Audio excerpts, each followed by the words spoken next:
কি ভয় পাচ্ছেন নাকি আপনারা কথা বলতে, নাকি খুব টেনশনে পড়ে গেছেন? যারা এখনো পর্যন্ত স্বৈরাচারের পক্ষে কথা বলে তাদের কাছে আমাদের স্পষ্ট বার্তা যে আমরাও স্বৈরাচারের পক্ষে কথা বলবো। শাপলা চত্বরে যতগুলো মানুষকে তোমরা খুন করেছিল মানুষগুলো ফেরত দাও। আমরাও তোমাদের পক্ষে কথা বলবো। বিডিআর বিদ্রোহের নামে 57 জন সেনা অফিসারকে জাতির কাছে ফেরত দিতে হবে। যত মানুষকে তোমরা গুম করেছ, গুম করা মানুষগুলোকে আমাদের কাছে ফেরত দাও। যতগুলো আলেমের কাছ থেকে বছরের পর বছর কেড়ে নিয়ে এসো তাদের সেই যৌবনটা ফিরাই দিতে হবে। যতগুলো বিডিআর নিরীহ মানুষদেরকে বিনা অপরাধে তোমরা 17 বছর 16 বছর অন্ধকার কারা রুদ্ধ করে রেখে দিয়েছিলে, তাদের জীবন থেকে হারিয়ে যাওয়া 16টি বছর ফেরত দিতে হবে। যদি তোমরা ফেরত দিতে পারো তাহলে আমরাও তোমাদেরকে মাফ করব। ফেরত যদি দিতে না পারো আমাদের জীবন থাকবে যতদিন, তোমাদের বিরুদ্ধে আমরা লড়ে যাব ততদিন। আপনারা কি প্রস্তুত আছেন? কারা কারা প্রস্তুত? দু হাত দেখতে চাচ্ছি।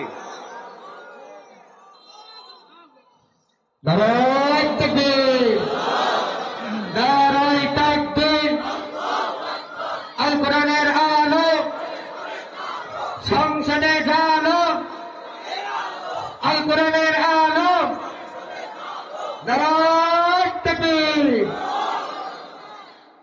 আল্লাহর নবী সাল্লাল্লাহু আলাইহি ওয়াসাল্লাম তিনি হাকিম ছিলেন, বিচারক ছিলেন, কিন্তু আমাদের দেশের সাবেক বিচারপতি কালামানিকের মতো না। ঠিক কিনা বলেন? এই কালামানিক নিরীহ আলেমদেরকে ফাঁসি দেয় নাই? একটু জোরে বলেন না ভাই। দেয় নাই? দিয়েছে। আবার গর্বের সাথে বলেছে যে আমি অমুককে ফাঁসি দিয়েছি। গর্বের সাথে বলেছে। এই কালামানিকের অবস্থা কি হলো দেখেন, কেমন জিল্লতির মালা গলায় দিতে হয়েছে। চোরের মতো পালিয়ে যেতে চেয়েছে রাতের বেলায়। ফকির মিসকিনের মতো মনে হয় এই মাত্র ফুটপাত থেকে ভিক্ষা করে আসছে, কলা পাতার মধ্যে শুয়ে আছে, আহারে জীবন ভিক্ষা চাচ্ছে। এই না তুমি শিক্ষিত মানুষ একটা দেশের বিচারপতি হয়ে এমন জিল্লতি দুনিয়াতে, তোমার আখিরাতটা হবে কি চিন্তা করে দেখো। এই পৃথিবীর ইতিহাস সাক্ষী, আলেমদের সাথে গাদ্দারি করেছে যারা, জুতার বাড়ি খেয়েছে তারা। স্পষ্ট বার্তা। আলেমদের সাথে বিয়াদবি করেছে যারা, জুতা পিটা খেয়েছে তারা। আগামীর ভবিষ্যতে কোন বেয়াদব আবার আলেমদের বিরুদ্ধে দাঁড়ালে এদেশের মানুষরা প্রস্তুত আছে। ঠিক কিনা জুড়ে বলে? বিচার ব্যবস্থাগুলা ধ্বংস হয়ে গিয়েছে। আপনি চিন্তাও করতে পারবেন না স্বৈরাচারী বিচার ব্যবস্থাকে এমন ধ্বংস করেছিল। স্বৈরাচারী যা রায় দেবে বিচারক সেই রায় দেবে। কথা বলেন কেন? আমি প্রায় 3 বছর কোর্টে হাজিরা দিয়েছি। কয় বছর? জেল খেটেছি 22 দিন। হাসান সরকার আমার মামলার 7 নম্বর আসামি, আমি সেই মামলার 1 নম্বরের আসামি। আমি কত বড় নেতা! মাহফিল থেকে তুলে নিয়ে মামলা দিয়েছে, ককটেলের মামলা। যাই হোক, ইতিহাস অনেক লম্বা, আপনারা অনেকেই জানেন। সে পুরানো ইতিহাস আমি টানতে চাই না। আমি যেটা বুঝাতে চাই সেটা হচ্ছে এই যে এই 2.5 বছর আমার মাহফিল বন্ধ করে করে দৌড়ায় দৌড়ায় কোর্টে এসে হাজিরা দিতাম। 10 দিন 12 দিন পর পরে ডেট দিত, 15 দিন পর পরে হাজিরা। এক হাজিরা মিস করলে আমাদের বিরুদ্ধে ওয়ারেন্ট জারি হয়ে যায়, ভয় দেখাইতো। একবার তো এমন হয়েছে ধারাবাহিক টানা 2 বছর হাজিরা দিলাম। হাজিরা দেওয়ার পর এখন আমাদের কারো লম্বা টাইম দেওয়া দরকার, ঠিক কিনা বলে? হঠাৎ করে 15 দিন পর পরে হাজিরা দিচ্ছে।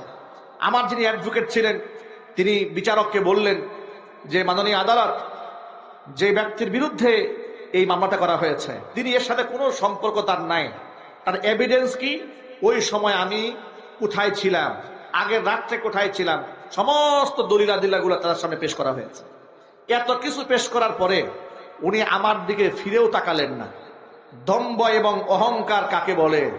তারা মনে করেছে আমরা বিরাট বিচারক হয়ে গেছি। আরে বাবা, তোর মতো কত বিচারককে আল্লাহ জুতা পিটা করতে করতে দুনিয়া থেকে বিদায় করেছে। ঠিক কিনা বলে? ক্ষমতার অহংকারে এমন হয়েছে এরা আমাদের দিকে ফিরেও তাকাতে চায় না। আমাদেরকে গরুর রশি দিয়া বেঁধে আদালতে হাজির করেছে, আর পরিমণির মতো নষ্টা মহিলাকে হাতে মেহেদি লাগায় জেলখানা থেকে ছেড়ে দিয়েছে।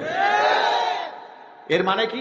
আমাদের সাথে এদের কোনো সম্পর্ক নাই, কারণ পরিমণির সাথে এদের নষ্টামি সম্পর্ক আছে। এই লুচ্চা বদমাশেরা গোটা দেশটাকে জাহান্নামে রসতলে ফেলে দিয়েছিল। এইভাবে বিচার ব্যবস্থাগুলো শেষ করে দিয়েছে।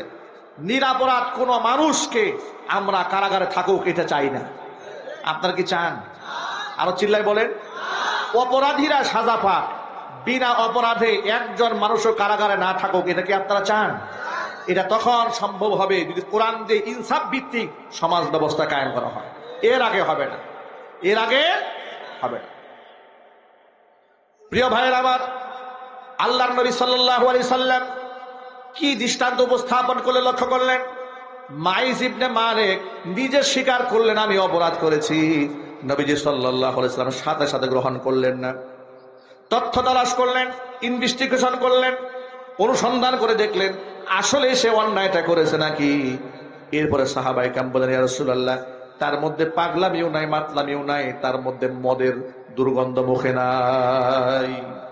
এবার নবীজি সাল্লাল্লাহু আলাইহি সাল্লাম তার বিরুদ্ধে রায় ঘোষণা দিয়ে দিলেন, ইসলামে ব্যভিচারের শাস্তি হচ্ছে মৃত্যুদণ্ড। বিবাহিত হলে মৃত্যুদণ্ডের রায়, আর অবিবাহিত হলে 100 দুর্রা মারার নির্দেশ আল্লাহ কোরআনে দান করেছেন।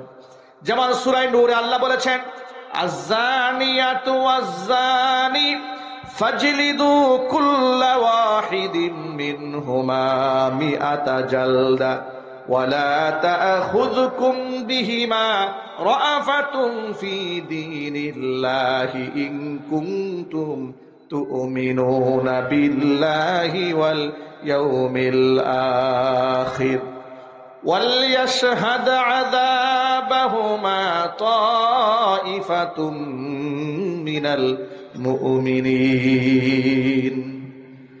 ব্যভিচারী নারী আর পুরুষ যদি প্রমাণ পাওয়া যায়, ফাজলিদু কুল্লা ওয়াহিদিম মিনহুমা মিআতা জালদা, প্রত্যেককে 100 করে বেত্রাঘাত করা।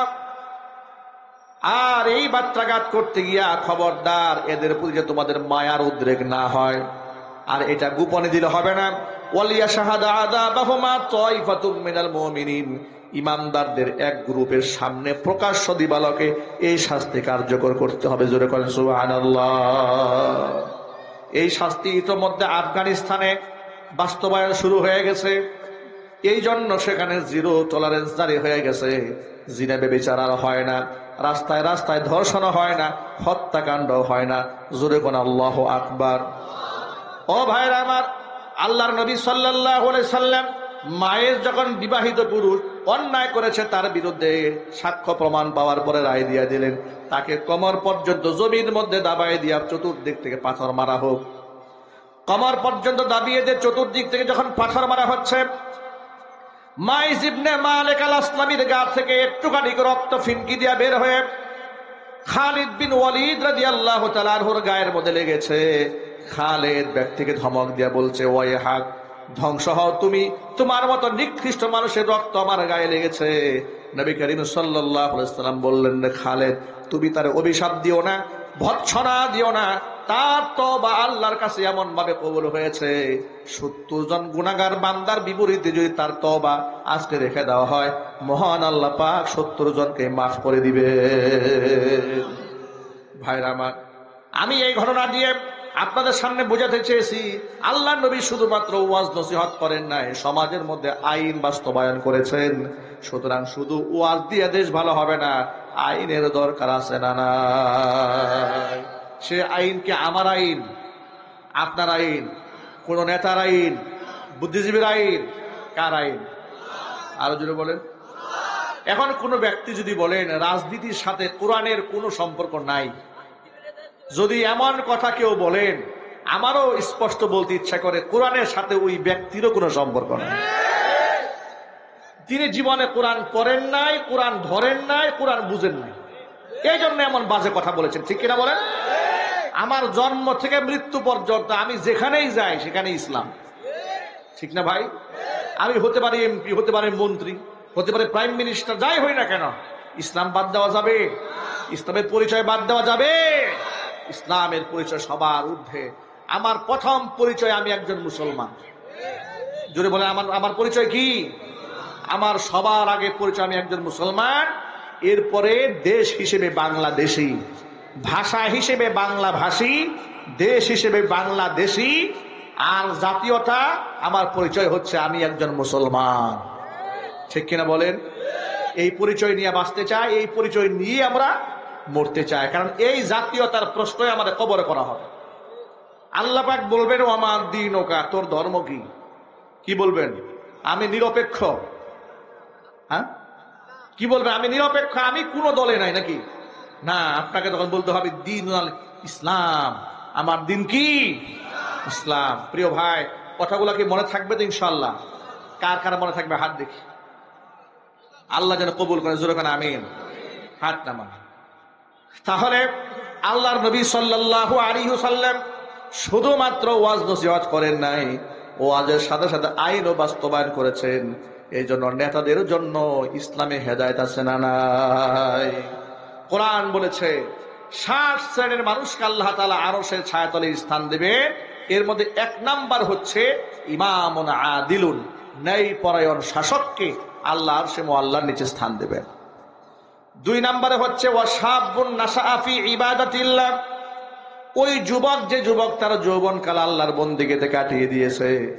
যারা ইয়াং তরুণ, তোমরা আমার সামনে আসো, আমার একেবারে ছোট ভাই বারাদার যারা তোমরা সামনে আছো, তাদেরকে বলছি হোয়াটসঅ্যাপ, ভাইবার, ফেসবুকে, মেসেঞ্জারে অবৈধ রিলেশন করা যাবে না।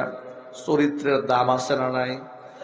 মিজানের পাল্লায় যখন আমল নামা ওজন দেওয়া হবে, খুলুকে হাসান, উত্তম চরিত্রে আমলটা আল্লাহ পাক সবচাইতে ভারী বানায়া মিজানের পাল্লা ভারী বানিয়ে দিবে। এই জন্য উত্তম চরিত্র, এই চরিত্রকে নষ্ট করা যাবে না। যৌবন কাল আল্লাহর বন্দিগিতে কাটাতে হবে, নামাজ পড়তে হবে মসজিদে গিয়ে জামাতের সাথে, ইনশাল্লাহ বলেন। মুখের দাড়িটা রেখে দেবেন, এটা ওয়াজিব আমল। মাথার টুপি দেওয়া সুন্নত আমল। আপনি জামাতের সাথে নামাজ পড়েন, ব্যবসা করেন নামাজ পড়েন, চাকরি করে নামাজ পড়েন, পুলিশে আছেন, প্রশাসনে আছেন, সেনাবাহিনীতে আছেন, truck driver, bus driver, CNG চালক, নামাজ পড়েন। এমন দৃশ্য আমরা দেখেছি, রিক্সাওয়ালা একদম হাইওয়ে রোডে রিক্সা দাঁড় করিয়ে নামাজ পড়তেছে, সিএনজি চালক সিএনজি ব্রেক করে নামাজ আদায় করতেছে। কৃষককে দেখেছি আপনার গামছা জমিনে বিছাইয়া খালি বিরাট চাটিয়াল ময়দানে নামাজ পড়তেছে। সুবহানাল্লাহ। দৃশ্যগুলো দেখতে আমাদের মনটা ভরে যায়। আমরা মাঝে মাঝে আমি অবাক হয়ে যাই, যেহেতু সফর হালাতে থাকি, নামাজের সময় হলে আমরা অনেক সময় মসজিদে ঢুকি, কিংবা যেখানে সুযোগ পাই সেখানে দাঁড়িয়ে যাই। মসজিদে এমন কিছু চেহারার মুসল্লি দেখি, যাদেরকে রাস্তাঘাটে দেখে এদেরকে আমরা মুসল্লি মনে করতাম না, কিন্তু এই ছেলেগুলা মসজিদে গেছে নামাজ পড়তে, এই ব্যবসায়ীগুলো মসজিদে গেছে নামাজ পড়তে। দৃশ্যগুলো দেখে মনটা ঠান্ডা হয়ে যায়। সুবহানাল্লাহ। মুখে দাড়ি নাই, মাথা টুপি নাই, একেবারে আটসাট পোশাক পরা, দেখে মনে হচ্ছে গুন্ডা মাস্তান, এরকম হবে না। আল্লাহর ডাকে সাড়া দিয়া মসজিদে চলে এসেছে। আল্লাহু আকবার বলেন। এই জন্য বাহ্যিক অবস্থা দেখে মানুষের তাকওয়া বিশ্লেষণ করা যায় না। আত্তাকুয়া হা হোনা, আত্তাকুয়া হা হোনা, আত্তাকুয়া হা হোরা। তাকওয়া থাকে এখানে, তাকওয়া দেশাবে থাকে না, তাকওয়া পোশাকে থাকে না, তাকওয়া থাকে মানুষের হৃদয়ে। কথা বলেন ঠিক কিনা? যুবক ভাইরা আমার, আল্লাহর নবী সাল্লাল্লাহু আলাইহি ওয়াসাল্লাম বলেছেন শাবুন নাশা ফি ইবাদাতিল্লাহ, যে যুবক তার যৌবনকাল আল্লাহর বন্দেগীতে কাটিয়ে দিয়েছে, আল্লাহ পাক তাকে আরশে মুআল্লার ছায়াতলে স্থান দেবেন। আমার যৌবনকালে 1 ওয়াক্ত নামাজ আজকের পর থেকে কাজা হবে না। আমরা বলি ইনশাআল্লাহ। আজকের পর থেকে নামাজ আমরা বাদ দেব, কাজা হবে। আল্লাহ যেন কবুল করেন। গেল 2 নাম্বার। 3 নাম্বার ওয়ারাজুলুন কালবুহু মুআল্লাকুন ফিল মাসাজিদ, ওই ব্যক্তি, যেই ব্যক্তির কাল্ব, অন্তর আল্লাহর ঘর মসজিদের সাথে ঝুলে থাকে, আল্লাহ পাক মসজিদের সাথে ঝুলে থাকা অন্তরওয়ালা ব্যক্তিকে আরশে মুআল্লার ছায়াতলে স্থান দেবেন। মসজিদের সাথে ঝুলে থাকার অর্থটা কি? মসজিদের সাথে ঝুলে থাকার অর্থ মুহাদ্দিসরা কয়েকটা করেছেন। একটা ব্যাখ্যা এই করেছেন যে 1 ওয়াক্ত নামাজ শেষ হওয়ার পরে সে আরেক ওয়াক্ত নামাজের অপেক্ষায় থাকে, এই একটা ব্যাখ্যা। আরেকটা ব্যাখ্যা হচ্ছে সে মসজিদের উন্নয়ন কল্পের দিকে সে নজর রাখে, মসজিদের চাহিদা কি, মসজিদের প্রয়োজনটা কি, এদিকে তার নজর থাকে, মসজিদের প্রতি তার মহাব্বত থাকে। কিছু লোক দেখবেন সমাজে এরকম আছে, নিজের ঘরে চাল আছে না ডাল আছে কিনা খবর নাই, কিন্তু মসজিদের ওযুখানাটা পরিষ্কার আছে কিনা, মসজিদের টাইলসটা পরিষ্কার আছে কিনা, ফ্যানটা ঠিক আছে কিনা, মুসল্লির কষ্ট পাইল কিনা, এটা নিয়ে তার খুব মাথা ব্যথা। আছে না ভাই? এইরকম শ্রেণীর লোকদেরকে আল্লাহ আর সে মুআল্লার ছায়াতলে স্থান করে দেবেন। আরেকটা কথা এই ক্ষেত্রে ছোট্ট করে বলে দেই, আল্লাহর ঘরের নেতৃত্ব একমাত্র তাদের দেওয়া উচিত যারা নামাজি। বেনামাজিদেরকে সভাপতি সেক্রেটারি বানানো উচিত নয়। কিন্তু দুঃখজনক বাস্তবতা, আমাদের দেশের অধিকাংশ জায়গায় বেনামাজিরা সভাপতি হয়, বেনামাজিরা সেক্রেটারি হয়, বেনামাজিরা মাহফিলের প্রধান অতিথি হয়। কথা বলে না, হাত্তাকে বক্তাকে স্টেজে বসাই রেখে বেনামাজিরা ওয়াজ করে। কন্তকে দুঃখ কোথায় বলি, কথা বুঝেন নাই? বক্তা আলেমকে স্টেজে বসাইয়া বেনামাজি ফাসেক ফুজ্জার বক্তাকে বসাই রেখে পাবলিকরে ওয়াজ করে। এই ওয়াজের দৃশ্য দেখে শয়তান যে কতবার গলায় দড়ি দিছে, ঠিক না? শয়তান মনে মনে ভাবে তুই তো আমার চাইতে বড় শয়তান, তুই ইদানিং ওয়াজও করস বক্তা বসাই রেখে। এই বেয়াদবিগুলো তারা করে। একটা মাহফিলে, আমার জীবনের ইতিহাস বলি আপনাদেরকে, নারায়ণগঞ্জের এক মাহফিলে প্রধান অতিথি আমার আগে বক্তব্য দিয়েছে, মাদক বিরোধী এক দারুণ বক্তব্য দিয়েছে। তা আমি মাদক বিরোধী কথা শোনার পরে তার প্রতি আমার দিল খুশ হয়ে গেছে। আমি দুয়াতে তার জন্য দোয়া করছি, আল্লাহ তুমি এই পরিবারকে কবুল করো, তাকে তুমি বড় নেতা বানায় দাও। মনে মনে ভাবলাম মাদকের বিরুদ্ধে এত গর্জন দিয়েছে, নিশ্চয়ই আল্লাহর ওলি হবে। বয়ান শেষ করে মোনাজাত দিয়ে নেমে যাচ্ছে, এমন সময় মাহফিল কর্তৃপক্ষ একজন আমাকে টান দিয়ে জিজ্ঞেস করে, হুজুর যার জন্য এত দোয়া করলেন, এত খুশি হলেন, ওনাকে চেনেন? আমি বললাম আমি কোথেকে চিনবো, আমি সেই গাজীপুর থেকে এসেছি, উনি নারায়ণগঞ্জের মানুষ, আমার তো চেনার কথা নয়, কিন্তু এই বক্তব্য শুনে ভালো লাগলো এই জন্য দোয়া করেছি। বলে হুজুর ইনি গোটা এলাকার মাদকের ডিলার। দেখছেন কি রূপরেখা, একটা গিরগিরি টাইপের। গিরগিরি নাকি তার আপনার শরীরে কালার চেঞ্জ করে, যেখানে যায় সেই পাত্রের রূপ ধারণ করে। গিরগিটির মতো অবস্থা। মাদক বিরুদ্ধে বয়ান দিয়ে শুনলাম উনি নাকি মাদকের ডিলার এলাকার। জোরে কর নাউজুবিল্লাহ। আমি জিজ্ঞেস করলাম, মিয়া তাহলে মাহফিলের এমন একটা ব্যক্তিকে মাহফিলের প্রধান অতিথি কেন বানিয়েছেন? কর্তৃপক্ষ আমাকে বলে, হুজুর ওনার নাম না দিলে ওয়াজ হবে না। এখন আপনি বলেন নাম না দিয়ে যাব কোথায়? নাম না দিয়ে যাব কোথায়? এবং শুধু নাম না, বক্তার উপরে তার নাম মোটা করে দিতে হবে। এইরকম কিছু আবু জেহেলের নাতিপুতি নাই বাংলাদেশে? একটু জোরে বলতে হবে। আপনাদেরকে আজকে বলে দেয়, কথা রেকর্ড হচ্ছে, কথা মনে রাখবেন। কোন ওয়াজের প্যান্ডেলে, ওয়াজের মাহফিলের পোস্টারে একজন আলেমের নামের উপর দিয়া কোন জালেমের নাম দেবেন না, যত বড় নেতা হোক না কেন। ওয়াজ মাহফিলে প্রধান অতিথি, প্রধান বক্তা সে একজন আলেম হতে হবে, ঠিক কিনা বলেন? এছাড়া আর যত অতিথি হোক না কেন বক্তার নামে নিচে থাকতে হবে। এটা তার অসম্মান না, বলে এটাই তার জন্য সম্মান।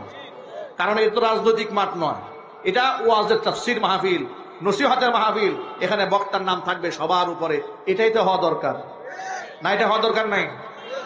মনে রাখবেন, নবী করিম সাল্লাল্লাহু আলাইহি ওয়াসাল্লাম বলেছেন, ফাআনজিলুন নাসা মানাজিলাহুম, মানুষকে তার অবস্থান অনুযায়ী সম্মান করতে হবে।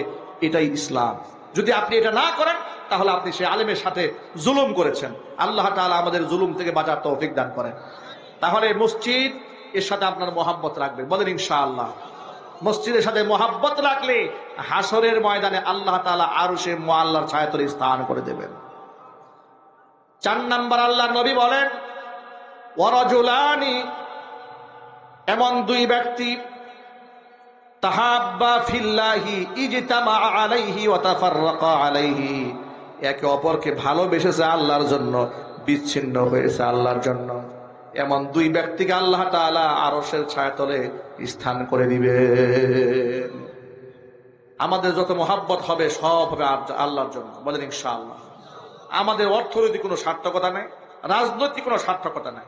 আমরা কাউকে ভালোবাসবো আল্লাহর জন্য ভালোবাসবো, কাউকে কিছু দেব আল্লাহর জন্য দেব। কিছু প্রাপ্তির আশায় কারো জন্য কিছু করবেন না। যদি প্রাপ্তির আশা করেন তাহলে আপনি হতাশ হবেন, নিরাশ হবেন। কারণ বিপদে যাকেই সাহায্য করবেন সবার আগে বড় বাসটা উনি আপনার দেবে, ঠিক কিনা? এই জন্য প্রাপ্তির আশা বাদ দিয়ে যান। প্রাপ্তি কার কাছে? আরো জোরে বলেন, আল্লাহর কাছে প্রাপ্তির আশা করবেন। বান্দার কাছ থেকে প্রাপ্তির আশা করবেন না, কারণ বান্দা নাফরমানি করবে, বান্দা গাদ্দারি করবে।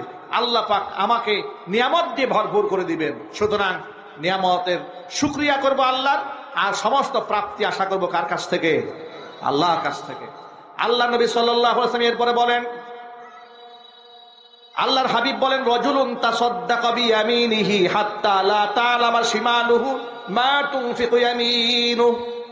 ব্যক্তি ডান হাতে খরচ করে, বাম হাত টের পায় না, এমন দানশীল ব্যক্তিকে আল্লাহ আরশে মুআল্লার ছায়াতলে স্থান দিবেন। এরপর আল্লাহ নবী বলেন, ওয়ারাজুলুন দাআতহু ইমরাআতুন দাতু মানসাবি ওয়া জামালিন ফাকালা ইন্নী আখাফুল্লাহ। যে ব্যক্তিকে একজন সুন্দরী তরুণী বংশীয়া নারী আহ্বান করে আর ডাকে নিজের দিকে, যুবক বলে ইন্নী আখাফুল্লাহ, আমি আল্লাহকে ভয় করি, এরকম চরিত্রের কঠিন পরীক্ষার মধ্যে যারা উত্তীর্ণ হতে পারে আল্লাহ পাক তাকেও আরশের মুআল্লার ছায়াতলে স্থান দিয়ে দিবেন। সর্বশেষ নবীজি বলেন, ওয়ারাজুলুন যাকারাল্লাহা খালিয়ান ফাফাদাত আইনাহু। ব্যক্তি একাকী আল্লাহ পাকের জিকির করে, আল্লাহ পাকের তাসবিহ তাহলিল করে, আল্লাহর গুণগান গায়, আর চোখ থেকে অজর দ্বারায় আল্লাহর মোহাব্বতে অন্তর চোখ থেকে পানি বের হতে থাকে। নবীজি বলেন, আল্লাহর মোহাব্বতে আল্লাহর ভয়ে অন্তর থেকে এত বেশি কান্না আসে, চোখ দিয়ে অজর দ্বারাই পানি পড়ে, ওই ব্যক্তিকে আল্লাহ তাআলা আরশে মুআল্লার ছায়াতলে স্থান করে দিবে। আমরা কি একাকিত্বে মহান রবকে ডাকতে পারবো না ভাই? ইনশাআল্লাহ আমরা আল্লাহর খুশির জন্য দান করতে পারবো তো? ইনশাআল্লাহ আল্লাহ যেন কবুল করে, জোরে কোন আমিন। এমন চিন্তা যেন মাথায় কোনোদিন না আসে যে আমি যে 10,000 টাকা দিলাম, হুজুরে মাইকে বললো না কেন? কি লোক কিছু আছে না? 100 টাকা দিয়েছে, তার গরম, মাইকের নাম কেন ঘোষণা করা হয় নাই, হুজুর সাথে রাগারাগি শুরু করছে। কি ইমাম সাহেব, ব্যাপারটা কি? আমার দান কি দান না? আমি যে 100 টাকা দিয়েছি, মাইকের নামটা তো আসলো না। এই গাজীপুর জেলাতে কালীগঞ্জের এক মাহফিল, আমরা মাহফিলে দোয়া করে দিয়েছি, মোনাজাত শেষ, কমিটি এসে আমার ধরছে, হুজুর সর্বনাশ হয়ে গেছে। কি সর্বনাশ হয়েছে? আমাদের এই এলাকার একটা রেওয়াজ আছে। কি রেওয়াজ? যারা মাহফিলে দান করেছে সবার নামের তালিকা মাইকে ঘোষণা করতে হয়। আমি বললাম, যদি না করা হয় তো কি হবে? তাহলে কমিটির কাছে এরা টাকা কালকে ফেরত নেবে। কি দানের অবস্থা দেখছেন? তাহলে আপনি বলেন, এই দানটা কি আল্লাহর জন্য হয়েছে?